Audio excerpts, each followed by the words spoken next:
Okay, I'll go right at 7.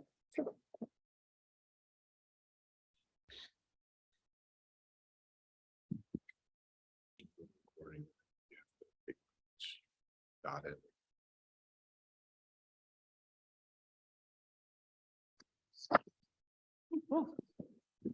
I'm gonna get up in the middle to announce. Okay. Hello and welcome to the Denver District 4 City Council debate with Diana Romero Campbell and Tony Pigford. I'm getting I'm feedback. President of the University Hills Neighborhood Association. And we are doing this in collaboration with the Denver League of Women Voters. Bill? And the moderator That's better, thank will you. be board member from the League of Women Voters, Perlan Zalarny. And with that, I will give her the microphone. Thank you, Donna. Good evening, everyone. I am Perlan Zalarny, as she said, of the League of Women Voters of Denver, and I'll be your moderator for tonight. The League is a nonpartisan grassroots organization that's worked since the 1930s in Denver and 1920 nationally to improve our system of government and impact public policies through voter education and advocacy. At election time, we provide candidate forums like the one we're doing tonight, and our ever popular pro-con brochures, which are, as we speak, being written about the ballot issues. So tonight, in collaboration with the University Hills Neighborhood Association, we're presenting a forum. There we go. For City Council District 4, which includes the Goldsmith, Hamden, Hamden South, Kennedy, Southmore Park, University Hills, and Shore neighborhoods. Please help me welcome candidates Tony Pigford and Diana Romero Campbell.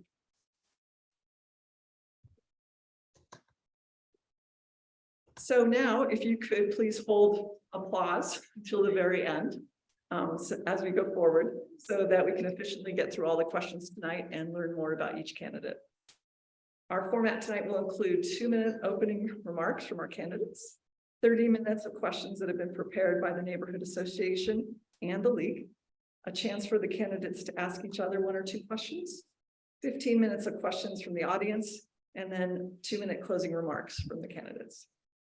In preparation for the audience questions, we'll be passing, actually the cards are in your, by your seats, on which you can write your questions. For those of you on Zoom, if you put your questions in chat, we can get them from there. So we flipped a coin to see which candidate would go first with the introductory remarks. And Diana, and then Tony will go first for the closing remarks. So we're off to the races. Let's go. Thanks so much. So do I start? Yeah, go ahead. Sorry. There you go. So the clock is running. Good evening, everyone, and thank you so much for hosting this evening, the League of Women Voters and the U Hills Neighborhood Association. And thank you all for being here tonight and also those online. My name is Diana Romero Campbell, and I'm running for Denver City Council here in Southeast Denver because this is home. This is the community that I grew up in. This is the community that raised me. I grew up across from Bible Park. My parents are 2 retired, or actually now retired, but public school teachers. I'm the youngest of 3. I was bused to Whiteman Elementary. I went to Hamilton and I graduated from Thomas Jefferson. I met my husband, who's here tonight, at CU, and we came back and raised our family just a mile from where the home that I grew up in, and that is in Hampton Heights. I feel like this is a time in our city. For me, this is Southeast Denver. This is about a voice of our community. This is about all of us. This is about how we do things and how we do it better together. I have spent my career, almost 30 years in the nonprofit field, doing advocacy for women, children, infants, and families. And I currently run a nonprofit organization that has allowed me to have the leadership experience that I believe will be beneficial for our community, that has taken us through COVID, and that has really, I think, strengthened and given perspective of how we work with multiple partners across our entire community. And this is why I'm running for Denver City Council. I know that this is a critical race. It'll be decided on April 4th, and I look forward to the questions for tonight, and thank you very much. Good evening. I'd like to thank the League of Women Voters and the University Hills Neighborhood Association for hosting this forum and for all the work that you do to make our community better. My name is Tony Pigford. I'm running to represent Southeast Denver's District 4 on City Council. I'm a fourth-generation Denverite, a third-generation product of Denver Public Schools, and I come from a long line of educators, entrepreneurs, and social justice champions. I was raised in Southeast Denver. I attended Southmore Elementary School and Thomas Jefferson High School, where I was fortunate enough to go back and coach high school basketball for 4 years. I live over by Bible Park with the love of my life, Robin. She's in her 16th year as an educator in DPS, and our 14-month-old son. We live in the house that Robin grew up in and we were able to buy from my in-laws after they had lived in it for 39 years. My mother and father and sister are still lifelong residents of Southeast Denver. The first half of my professional career was spent in the for-profit sector. I was involved in some small business startups, and I worked for a software company where our job was to process workers' comp claims for federal employees. The largest group was United States postal workers. The second half of my career has been spent in education and youth leadership development. I was the founding dean of students in an all-boys DPS middle school, and I've been a student voice and leadership coordinator where our work reached 22 different DPS high schools, including my alma mater, Thomas Jefferson. I've been very involved in city politics, mainly through 3 successful ballot initiatives. The first in 2018 was Democracy for the People. In 2019, it was Let Denver Vote. And in 2021, it was Yes for Parks and Open Space. And all 3 of those ballot initiatives won every single district in Southeast Denver. Denver's definitely at a critical inflection point, and we need to elect bold leaders that will co-govern with the community. So Southeast Denver is leading the way in what it looks like to tackle complex issues with research-based and data-driven solutions. I look forward to the conversation tonight and the rich level of discourse we're going to have, and I hope that this conversation leads to me earning your support and vote. Thank you. Thank you to both of you for the introductory remarks. I have the questions that have been prepared by the League and the Neighborhood Association, and we'll just ask each of you the same questions. Start with one and then end with the other, and we'll switch on the next question. You'll have 1 minute to respond to the questions. The first one is, what are the 3 main issues that you see for this district, and what would you do to begin to solve them? Diana? I think the 3 main issues that we have in this district, and what I'm hearing as I'm out talking to people, people are worried about public safety. They're worried about the car theft that is happening, the opportunity crimes that are happening, and how we remain safe. Homelessness, people who are experiencing homelessness has increased in Southeast Denver. And this is also another issue of thinking about how we really address that here in the district.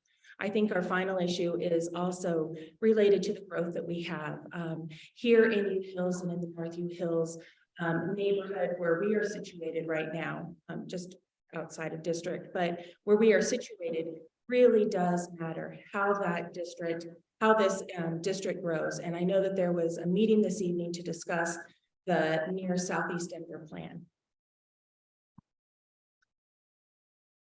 Tony? I think that the top issues that I'm hearing about, and we've been knocking on doors for over 4 months, are public safety, housing and homelessness, and pedestrian and bicycle infrastructure. I think that the way that we approach those issues, really all issues, are looking at them through a public health perspective, a public health lens. Our homelessness crisis needs to be rooted in solutions around mental health treatment, substance misuse treatment, and being sure that we have permanent supportive housing with wraparound services. Our pedestrian bicycle infrastructure and our public safety are also very important issues. And I think we need to frame it in the 15-minute neighborhood concept, which means all the amenities that we need are within a 15-minute bicycle ride or walk from our home. And I think creating truly connected communities, along with working with public safety officials, is the way to impact public safety in our neighborhoods. Thank you. District 4 is home to a large population of senior citizens. What are your ideas for improving outreach to seniors and helping them find resources? Tony, do you want to start with that one? Yeah, this one hits home. My parents are in their 80s and they live in Southeast Denver, and through COVID, they had multiple surgeries and so forth. And so my family's had to really navigate the healthcare system through COVID and what it looks like for my parents to age gracefully in place and be sure that their housing needs are adequate for their current physical needs. I think that one thing that we need to do is really do good community outreach to identify those in our community that need help. There's a lot of studies that show that when we have connected communities and we have intergenerational connections and people on their block know each other, it impacts our healthcare system in a positive way because we're helping each other clean gutters, shovel sidewalks, and so forth. I also would like to increase financial services for folks who need help with paying utilities and rental assistance. I think that most communities, the true health of most communities can be judged by how we treat our elders and our children, and being sure that our elders can age gracefully in place if they so choose is definitely a high priority for me personally and my family, but a lot of residents in Southeast Denver. Diana? Yeah, also this one reaches me and very close and near and dear to my heart. My mom still lives in the house that I grew up in, and it's a tri-level. And on a daily basis, we are working to make sure that she is able to age in place with dignity. And I think that there are resources that we have throughout the city with our Department of Aging to bring more resources to Southeast Denver. I think Councilwoman Black has done a tremendous job of reaching out to seniors, engaging them not only in voice and community efforts, but also there's been this great, holiday luncheon that happens where people from all over the district get to come, together and celebrate. And I would like to be able to continue that kind of engagement as well. But I also know that we do have our community and there should be more outreach that we are doing and engagement and forums like this that we can really make sure that our seniors have that ability to age in place with dignity. What are your ideas for making the neighborhoods and corridors more pedestrian friendly, especially along Hampden, Yale, and Colorado Boulevard? Diana, we'll just do back and forth if you don't mind. I think that goodness gracious, Hampton is so incredibly busy right now. And you said Hampton, Yale, and Colorado. Mm-hmm. Yeah, it's not walkable. And it hasn't been walkable from the time that I was little, and it's gotten even more crazy where we have so much traffic. And I would actually add Yale to that. When I was little, I was actually hit by a car, and I was afraid. This was a time when I was afraid to tell my parents that I got hit by a car trying to cross Yale over by Bible Park. Those are things that we need to be able to make sure that not only for recreation, but also to be able to get to work and get to school, that our young people and all residents in Southeast Denver have a way, transportation and ways to be able to safely get across the streets and walk along those corridors as well. It's not an easy solution, but I think that it's one that we can definitely tackle, and it's going to take some infrastructure changes. Gosh, this is a challenge that's really tough to tackle and very important because we're talking about the safety of pedestrians and cyclists. Denver has had the Vision Zero program implemented for quite some time now, and since its implementation, pedestrian deaths and accidents have increased. I think when we talk about taking more cars off the street and having cars go at slower speeds, a lot of that is rooted into like what a comprehensive 15-minute neighborhood looks like. All the amenities that someone needs.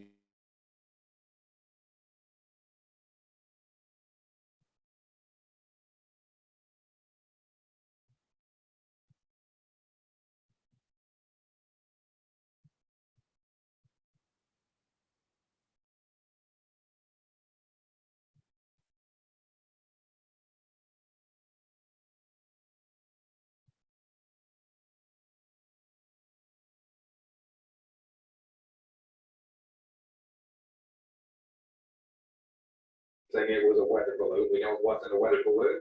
And we know that they had the capacity to control the places that it went. That is, I also heard the administration say, well, it was kind of just drifting.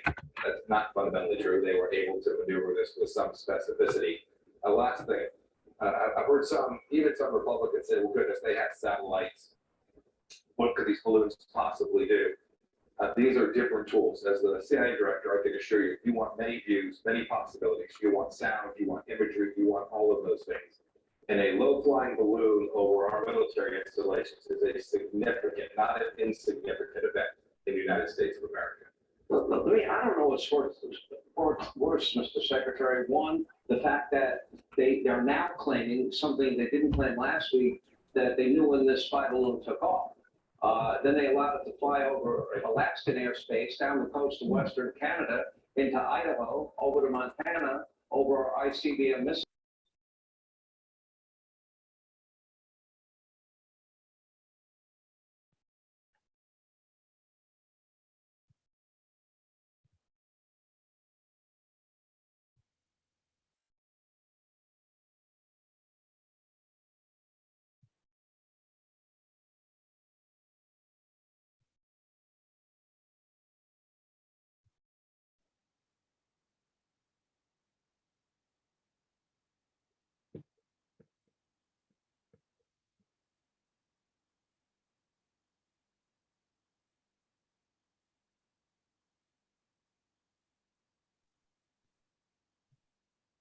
Testing.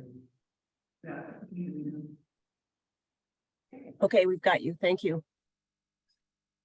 Your question was about affordable housing. We do maintain, okay. Sure, yeah. How would you address this shortage of affordable housing? One of Denver's most serious challenges is the question that reduces stock of workforce housing.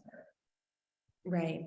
I mean, I think that as we start to think about housing, and we desperately need more affordable housing. We need more housing in general. The number of people that we have here in our city, we just do not have enough stock. And so this is something that as we start to build and as we think about our spaces, that needs to be brought into consideration for putting affordable housing and having affordable housing in our new builds. There are a variety of ways that we can solve this. I don't think that any one council person can do this alone. I think that it's going to take multiple people coming together to be able to agree on how we do it. But we definitely know that we can look at the existing builds that we have, that we look at existing stock that we have, and that we continue to grow it, and with intentionality. I agree that there needs to be monitoring of those spaces that are affordable, but we can't wait. We do need to have more affordable housing in and throughout the entire city. All right, thank you. This is an update. What are the two best things about this? I get to go. I keep on wondering which one goes first. Oh, the three best things. Oh, there's so many. I think the Highline Trail. The Highline Trail is a favorite of mine. Again, I grew up across from Bible Park. It's the trail that reminds me of my dad. He ran it every day for over 50 years. It'll be 4 months tomorrow that he passed away. And so it is a place that's near and dear to my heart, that I truly love. I think the people, when you say a place, I think the people going out and knocking doors and just the people that I meet in each neighborhood, a little bit different flavor, a little bit of different folks, but it's really, I think, the people within Southeast Denver. And then I don't know. I mean, there are so many places. I would say that I really, I was going to pick a place that I like to go and eat, but I really do appreciate, places that are out there like Zane's and just some of the other places along Hampton, the New York Deli. I mean, those are great places that are in our community that I really like to frequent. Tony, what improvements would you like to work on in District 4? I got muted too. Oh, I'm sorry. I'm sorry. I'm so sorry. Celebrate the wonderful things. the good things, the three best things about this district. So sorry. Sure, no problem. The parks and open spaces, I agree with Diana, the Highline Canal. I mean, growing up in Southeast Denver, riding my BMX bike all over the place, Roseman, Eastmore Park, Southmore, enjoying the outdoors. I agree about the people and the small businesses, and what you'll see in me as a leader is that I believe all assets we have to build a strong community are already in our community. There's wonderful nonprofits, teachers, small business leaders in our community. And then the other thing that I think that is the third thing, I'm most excited about the opportunity we have in Southeast Denver to lead the way in what it looks like to tackle complex issues. We have the opportunity to bring people together who have been in their homes their entire lives and blend that with the rich energy of people that are moving here, young folks with children. And so I think that during times of a lot of change like this election, are the greatest times of opportunity. And so I'm really excited to see Southeast Denver lead the way in a number of different areas. Okay, I'm on it again. What would you tell someone moving to CD4 about the quality of schools in the district? I would tell folks who are inquiring about the quality of schools in the district, if they were able and had time to go visit schools in the district. I think that we live in a time where there's a lot of polarization around education and a lot of different issues. And I'm a firm believer in finding a way to have quality schools in every neighborhood. And so I would give people my perception of what it's been like to work in the schools in Southeast Denver, specifically TJ. I've been attending PTO meetings at Hamilton and other schools. And so I would say that our community has wonderful schools with great staff, families, and students. And that if you have time, please visit the schools, contribute your time, talent, and treasure to the schools, because it's going to take all of us to ensure that we do have strong schools in every neighborhood. Diana? This is actually a real life scenario. So I feel like I'm constantly marketing District 4. I have a really good friend and we work together. And as she was looking for a new place to live, I was like, you need to come down to Southeast Denver. This is a great place. These are great schools. And lo and behold, I take credit for her moving here. She has become super involved in the PTO at her elementary school and now at the middle school. At Southmore and also at Hamilton. I think that our schools are great. I was part of the having Shoemaker Elementary come, the design that went into Shoemaker, the naming of Shoemaker. That was a process that I was able to participate in, and I'm really proud of the work that we did to pull that together. I think our schools are great. We have wonderful teachers and we really have some strong schools. My son's experience at Hamilton was fantastic. And so I couldn't promote, who we are and where we are in Southeast Denver. Thank you. Diana, what qualifications do you have that prepares you for this job? Yeah, that's a great question. I have a lifetime of innovation. Again, after I came back from the Peace Corps, I've worked in the nonprofit field. I've worked working at agencies that you have to collaborate not only with the city, but with other nonprofits, with thinking about what that means at the state level.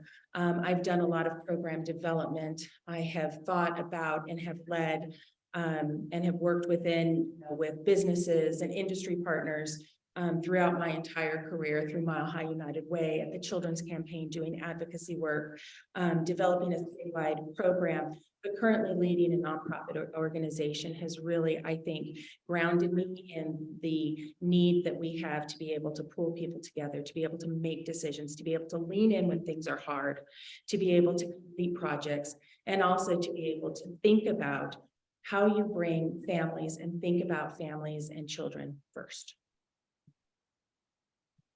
I think I bring a really unique skill set because it's a blend of my experience in the business sector, my experience in the nonprofit sector, and my experience in the education sector.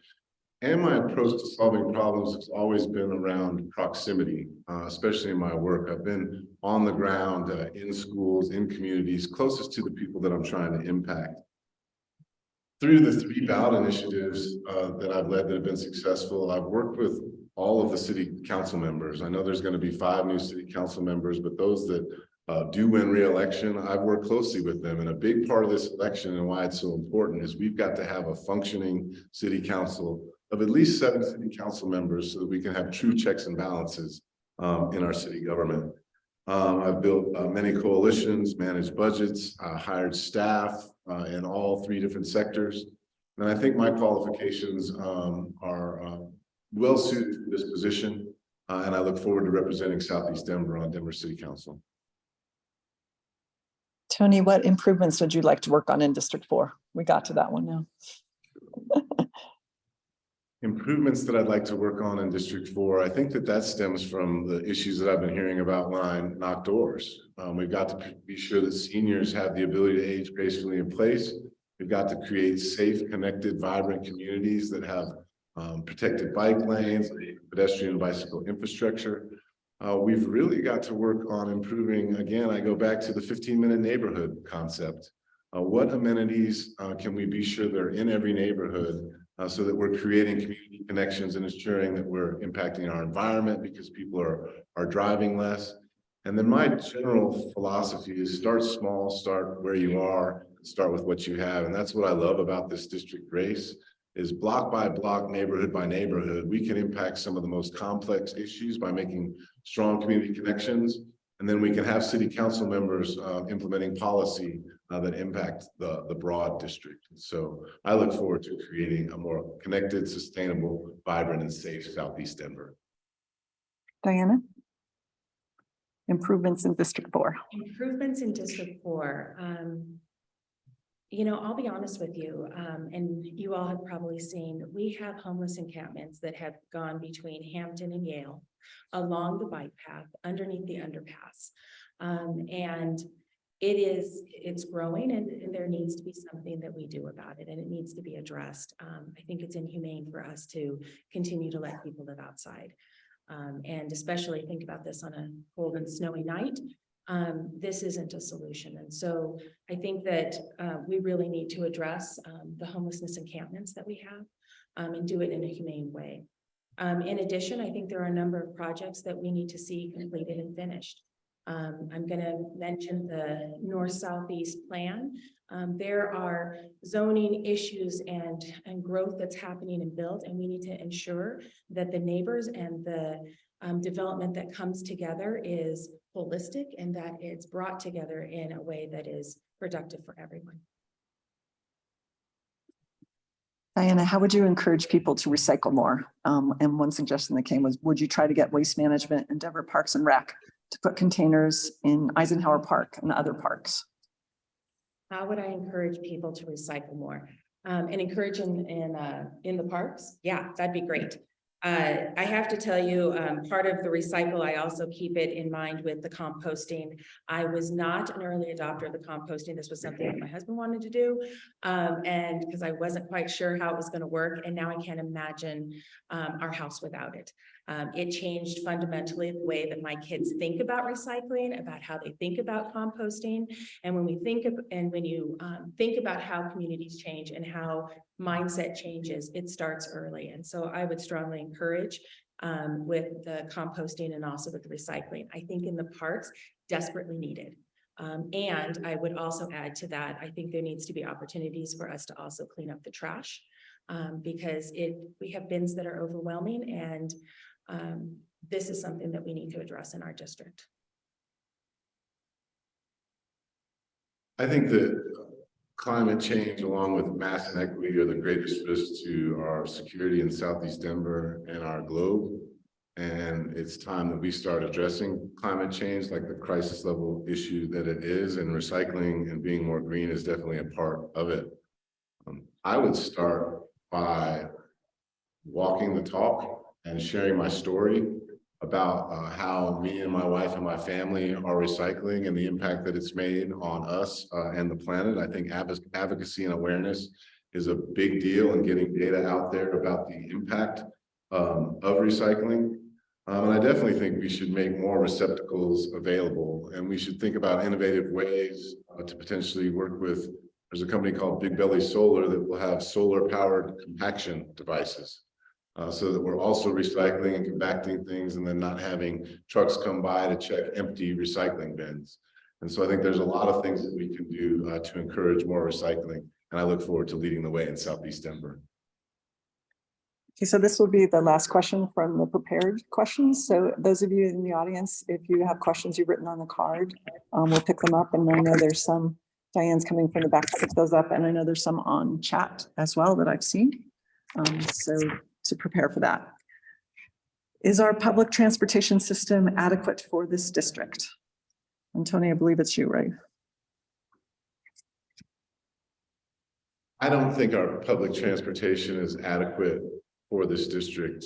We talked about it a little bit before about the first and last mile connectivity. It's very hard to get to our transit stops. So I think that that's something that we really need to improve on. There is something that's already been piloted and implemented in Montbello. It's called the Montbello Connector. And Montbello is a little bit similar where they have a lot of single family homes. The area is pretty spread out.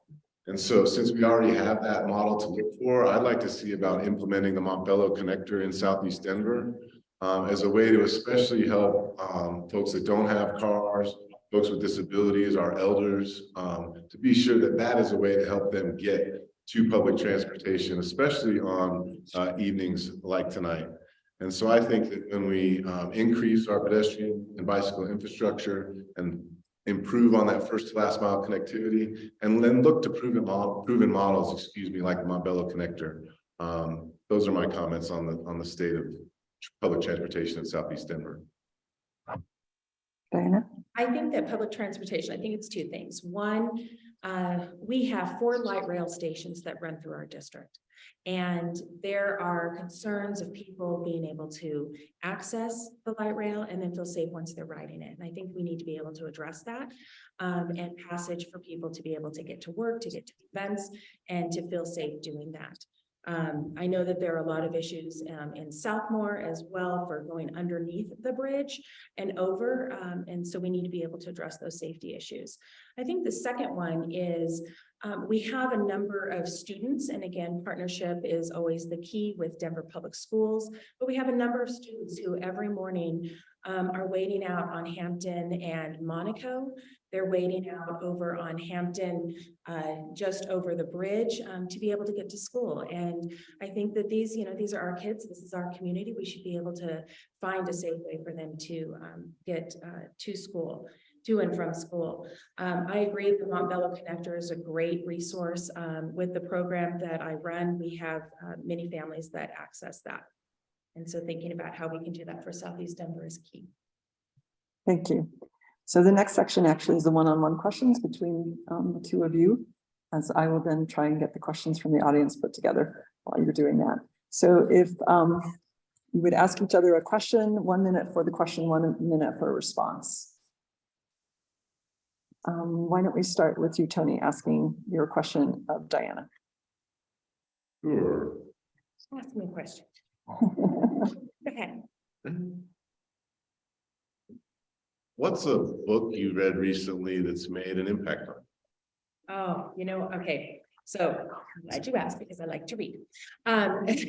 So I was listening to The Light from Within from Michelle Obama. The Light We Carry, thinking of the light from within, but the light that we carry. And I really have enjoyed it. I think it's inspirational. I think that it's a book that a friend shared with me and that I have also passed on to others. Your turn now, Diana. Okay, so this is a fun one. I've been thinking about this. We were in a forum earlier and you mentioned, and I was intrigued. You mentioned a solution for the icy sidewalks, about the solar powered radiant heat sidewalks as a solution for icy sidewalks. What does that cost? Where do we fund that? And is that a realistic solution for Southeast Denver? Completely. I learned about that by looking internationally for how issues like snow and ice removal are handled. One area that I'd like to see expansion in is the Climate and Resiliency Office. Regarding costs, the first thing that I would do regarding implementing a solution like that or anything else would be looking at doing a complete audit of the existing city budget and being sure that we are as efficient as possible, being sure that we are a steward of good taxpayer dollars, being sure that we're reducing settlements. And I bet that if we do that, we'll find more funds to implement solutions like that. And I think that there's a lot of innovation coming where you can actually have power storage in different places than you're actually getting the solar energy from.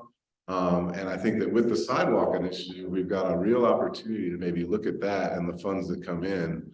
I mean, we just passed that. There's going to be considerable funds that come in, and I'd like to look for innovative ways to be sure our sidewalks are safe. Okay, round two of the questions, Tony, for Diana. What is a project from a comparable city like Denver that you would like to see implemented in Denver? What is a project? Project or program that addresses issues we're facing here that is maybe happening somewhere else? Right. I would actually go back to a project that did get brought to Denver. I don't know if you've heard of the 5x5 project, and it was kind of a catalyst for us to get the My Denver card.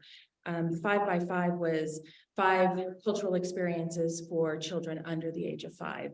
And that really, I think, changed and transformed early childhood engagement with cultural facilities all throughout the city. It engaged the museums and so forth. And it was something that was not only rolled out for everybody. It was a universal program. That was a catalyst into, I think,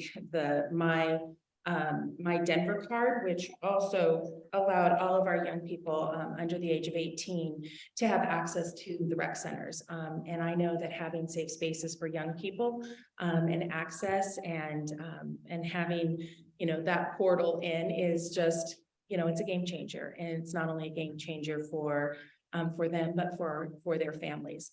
To add to that, I think that in Denver, or in Southeast Denver, we have, Eisenhower Rec Center. And that's our only rec center. And it would be nice to be able to expand that to either another rec center or to expand what we currently have. Last question, Diana, for Tony. Oh, okay. Let me see. We have, let's see. So one of the things that I guess I would ask, and we talked about this earlier, but it takes a long time to build housing. And for the housing that we need. And so kind of, what would be your plan with dealing with the encampments that we have here in District 4 and until the units are available? Yeah, I think that one thing that we need to do is think about ways that we can cut down on the lead time of building housing, and so that we're not necessarily focused on stopgap solutions like our homeless encampments, although the stopgap solutions are extremely important. I think that there are ways to look at our infrastructure that already have stormwater, electricity, and so forth, that infrastructure already built, and look to those places to quickly build affordable housing. In the meantime, we've got to have the conversations about the stopgap solutions around safe open spaces, safe parking sites. I know there's been conversations in Southeast Denver about how to do that. And while we do that, we've got to put public safety first, for sure, to be sure that there aren't serious public and health safety issues in our encampments. And ultimately, the engagement in those encampments needs to be around getting people into permanent supportive housing with wraparound services, like a huge thrust in resources around that, and treating it like the public health crisis that it is, and looking at it through a public health lens, and being sure that we're also looking at the pipeline of clinicians that will need to address those needs, and engaging youth in potentially professions and exposure to those clinician areas, because we're going to have a shortfall in staffing to meet those needs of those folks that are on our streets. And so those are some ideas that I have. So great questions between the two of you. Excellent, thank you. Now we'll start with audience questions. The first one actually comes from chat. How do you plan to communicate and connect with your constituents? Tony, I think you're on if we're doing the back and forth. Sure. One thing that I think Councilwoman Black has done a good job at is community engagement. And I think that any leader will come in and start by building on the great work that's come before them. I think that the monthly electronic newsletter, The Scoop, that Councilwoman Black's office puts out, I love that she considers people like myself who actually like to feel paper and read the Sunday paper, because she does send out a hard copy as well.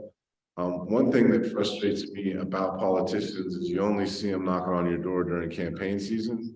I would like to do quarterly canvas launches where we're coming to your doors. It's not campaign season, to listen and learn and see how we can help. I think having open office hours and consistent office hours, and not just in the office, but in neighborhoods across the city. And then just generally having a constant feedback loop, always listening to constituents, knowing that the answers lie in our community. And I think that another thing that's important is response time. I think that the council member should respond within 24 hours, whether they have the answer or solution. But those are the types of things that I think about as far as engaging residents. And one other thing that I'll add is carrying on things like South by Southeast Festival and those community engagement activities that we already have, and being sure that we're using those community engagement activities not only to bring people together on a social level, but to get them civically engaged. Are they registered? Are they testifying at city council? Things like that, I think, need to be the ultimate goal of consistent communication. Diana, communicating. I think there's so many ways to communicate and connect, and I do believe that council has done a great job with the Scoop, making sure that it is out there electronically for sure. That is a great resource, as well as the town hall that happens. And we also have the South by Southeast. These are great ways to be able to bring people together. But I do believe that we need to be able to also connect to all of our neighborhood organizations and connect to other community groups. We have nonprofits that are here in Southeast Denver, Jewish Family Services, Habitat for Humanity, to name a few. And I think that those are really anchors in connection and listening, but also just listening to residents and having times where we are able to come together and just have listening sessions. I believe that, you know, a good email, a good text always works, and open office hours always. I would like to be able to remain in that same office space. People are familiar where it is. They know the location, and that consistency, I think, also helps communication. All righty, thank you. Like many areas, this is from the audience here, like many areas in Denver, Southeast Denver, streetscapes are undergoing intense change as small businesses in our neighborhoods are replaced by apartment buildings and complexes that are ostensibly going up to meet affordable housing needs. These new buildings aren't usually any more affordable than the housing that already exists. How would you propose to help us keep the community feeling in our neighborhood and keep commercial areas available for locally owned small businesses? Diana, sorry, I lost track. To keep local areas available for small business.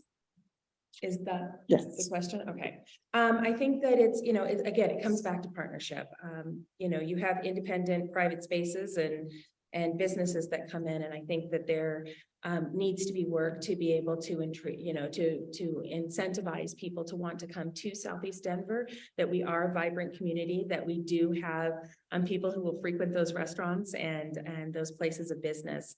I think that it's partnership also with our community and our community folks. It should be, you know, as we start to think about developments that are coming in, how do we maintain and not think about a development's coming in, but reversing that in a way of, these are neighbors, we're welcoming neighbors, we're building community. And when you start with that frame, that reshapes your conversation, that reshapes how you build and have your infrastructure come together. Tony? Would you mind repeating the question, please? Sure. Like many areas in Denver, Southeast Denver streetscapes are undergoing intense change as small businesses in our neighborhoods are replaced by apartment buildings and complexes that are ostensibly going up to meet affordable housing needs. These new buildings aren't usually any more affordable than the housing that already exists. How would you propose to help us keep the community feeling in our neighborhoods and keep commercial areas available for locally owned small businesses? Whoever wrote that question is pretty awesome. I just want to say that. And in nice handwriting as well. I think what's happened in Denver is at the behest of the mayor's administration, the planning department has treated developers as clients. And the planning department and the mayor's administration should treat us as clients. And as the city is built, the social fabric should be a consideration and what folks want. And so that's part of the reason I think this election is so important, because you can elect leaders that ensure the planning department is working for the right client, which is Denver residents. I think that we can take a proactive approach with commercial realtors and small businesses. One thing I like about the South by Southeast Festival is it's a good snapshot of the wonderful small businesses that we have in Southeast Denver, because you can see vendors that are doing amazing work. What we do to partner with commercial realtors to have, and we've seen in other places, pop-up businesses where they can have access to commercial space for very cheap to sort of model and show the community, hey, this is how we can activate this particular space.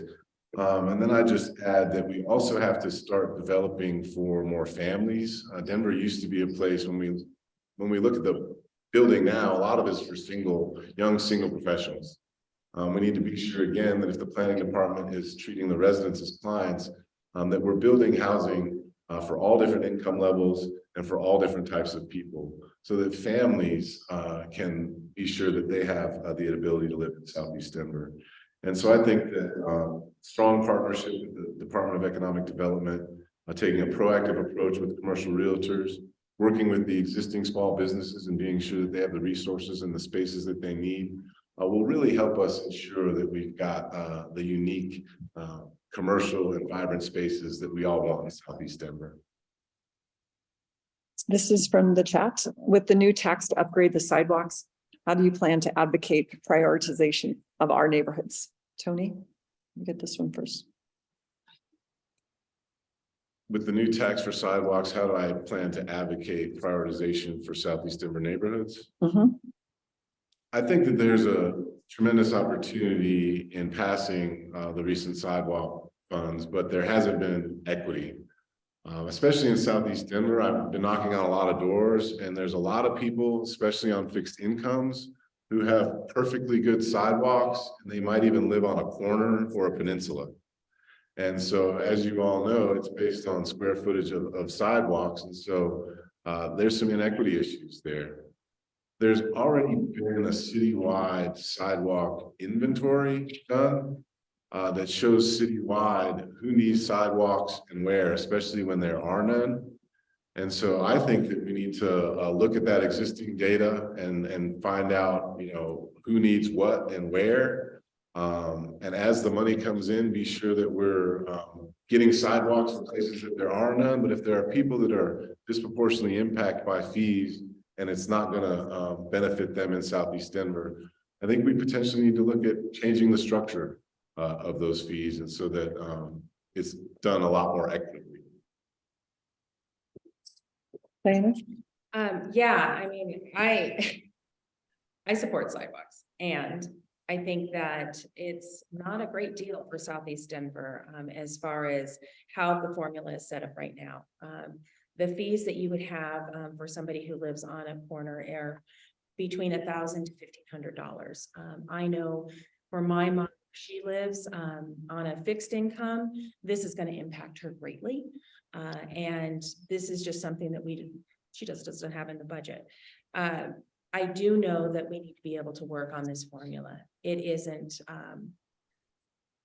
It doesn't work for Southeast Denver. It doesn't only not work for Southeast Denver. I don't think it works for Montbello as well and for other parts of the city. So we definitely need to work on the formula and how we think about making sure that we do have passage on sidewalks throughout the city, but this definitely needs to be figured out for us in Southeast Denver.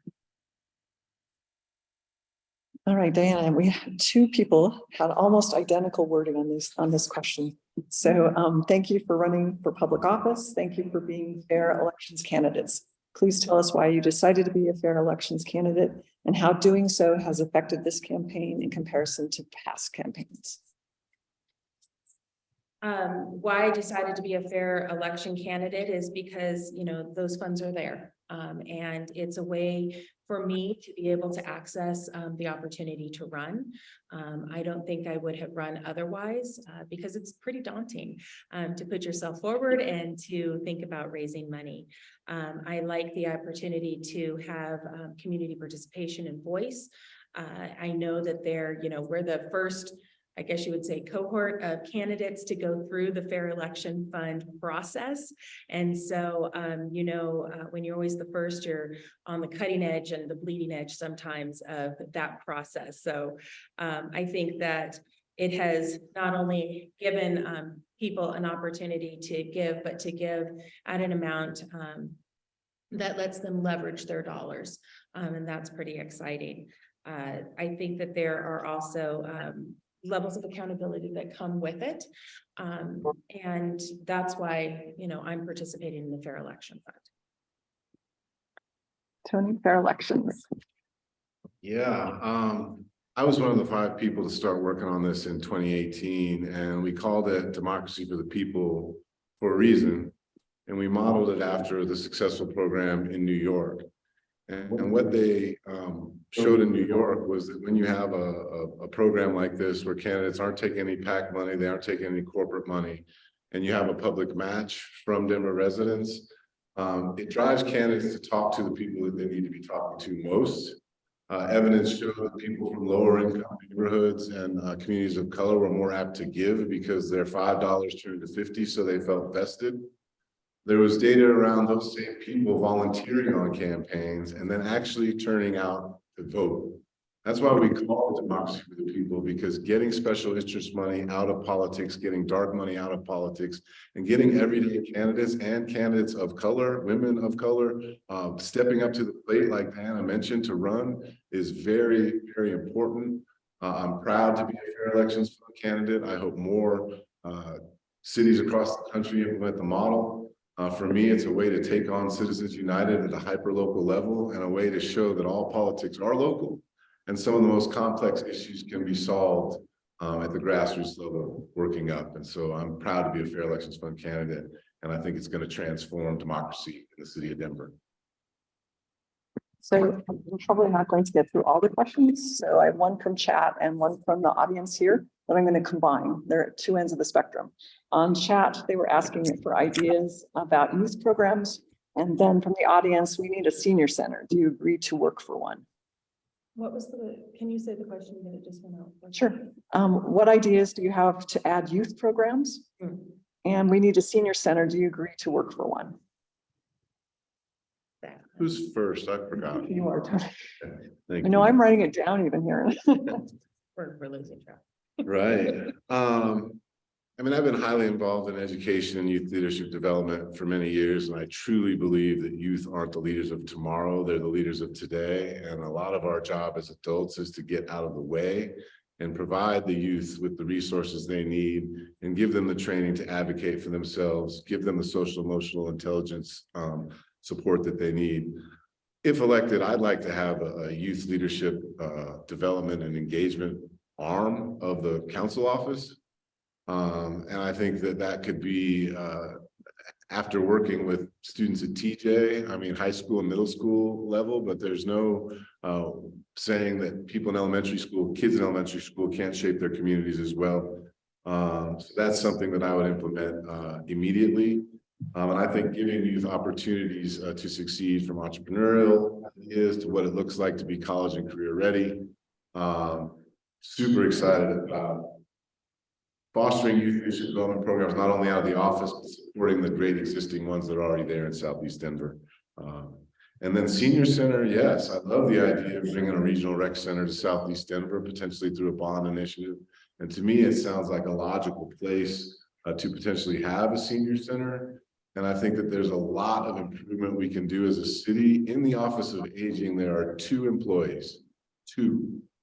That's a shame, especially with the explosion of our senior population and the resources that they need. So I would love to create a really vibrant senior center where we're holding up some of the most valuable community members that we have, ensuring that they have transportation to that senior center is extremely important. And I think with the ultimate goal, ensuring that they can age gracefully in place in their homes if they'd like. If they would like to move, we're being sure that folks have all the resources they need to find housing that suits their needs as they do age. Diana, youth programs and senior center. Yeah, I love youth programs. So I'm the executive director of a nonprofit that does out of school time programs for young people. And it's critical. We know that having spaces and places for young people and opening up the schools in out of school time is critical to not only family support, but to workforce. A lot of people I know don't get off at 3 o'clock in the afternoon. And so these are wraparound services that provide comprehensive programs. I have to say the YMCA does a tremendous job serving Samuels and Shoemaker, but we definitely need more out of school time programs for our young people in elementary school, as well as middle, and more engagement at the high school. I do know that there is a shortage of youth workers, of those who are working with kids, and we need to be able to engage them and to be able to have a pathway to participate in youth development. Youth voice and choice is definitely something that I am an advocate for, and I think that that's part of the civic engagement that we have here in Southeast Denver. I'm going to put one other point into it. I think from a high school perspective, that pathway into apprenticeship programs, that pathway into post-secondary programs that allow for job and job readiness, whether it be one of the trades, there are multiple pathways for young people. As far as a senior center, I love that. My mother would love that. I also know that there are a lot of really great activities that are happening right now at Eisenhower. So I think expanding that and creating spaces, again, maybe in the same way that we open up the schools, that we can also have our silver sneakers programs within our schools in Southeast Denver. I know that there are, you have Choose and, the 24-hour fitness that Silver Sneakers can participate in, but how do we start to expand those throughout the district? Unfortunately, we are not going to get to all the questions for the audience, but thank you for answering those. And for those of you that are here, there is the meet and greet after we finish here. So now we've come to the place where let's do your closing remarks. And Tony, I believe it's you first. Wow, thank you. Huge thanks to you all who are in the room and braving the cold this evening. Thank you for coming out. And for all of you that are online, thank you for being so civically engaged and joining us this evening. This has been a great conversation. Part of the reason I'm running is to increase the level of discourse along the campaign trail and be sure we're having the right conversations and that we're talking about issues that are important and specific to Southeast Denver residents. And that's what makes conversations like this so great, is it's been, for me, centered around what I'm hearing in the community. We've knocked on thousands of doors. We're hearing about these issues, and I'm really looking forward to co-governing with the community as the next city council person. I have sort of a unique perspective because my parents are in their 80s and I've got a 14-month-old son. And so I'm looking at things through the lens of what it's like to raise a young child and what it's like to support my parents as they age gracefully. And I'm really interested in Southeast Denver leading the way in improving the quality of life for our seniors, our children, and everyone in between. Who you all vote for matters. It really matters. This is a critical election, arguably the most important election in recent Denver history. I encourage you to please stay engaged, get your neighbors engaged, get them out to vote. My name is Tony Pigford, and I hope to be your next Denver City Council person in District 4. Please visit pigfordfordenver.com to learn more about our campaign and all the ways you can plug in and volunteer.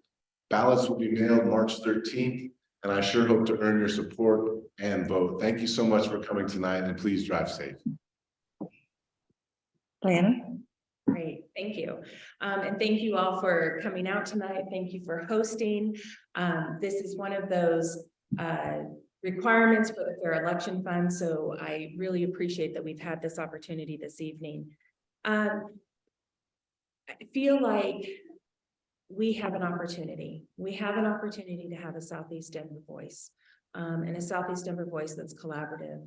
I'm a person who listens. I have executive experience leading organizations through change. I am often tossed into situations throughout my career when things are tough or in chaos, and have been put in positions where I have been bringing people together to find solutions. I feel like we are at a time in our city that we don't need to be operating in chaos or being reactive. We need to be proactive about our solutions. I've had consistent civic engagement my entire life here in Southeast Denver. I think one of the exciting things that I've really enjoyed knocking on doors and talking to people is it's not just the experiences that I've had and the traditions that we have had in the past, but that we're also looking forward to the future and our new neighbors and new traditions and growing our community. I think that I have a deep knowledge also of the diversity of our community throughout all of Southeast Denver. I understand and appreciate the childcare needs that we have, the out of school time needs that we have, the needs that our seniors need to be connected. I really feel like this is a time when I'm ready to step forward. This is a time that I'm ready to work with our entire community, and I feel like I'm the right person to move that forward. My name is Diana Romero Campbell, and you can find me at dianafordenver.com, and I hope to be your next city councilwoman for District 4. Thank you. So we'd like to thank the candidates for participating in this forum so that electors are better able to make a choice on April 4th. Thanks to all of you who've come out in person and joined us on Zoom. Don't forget to vote. Thank you all.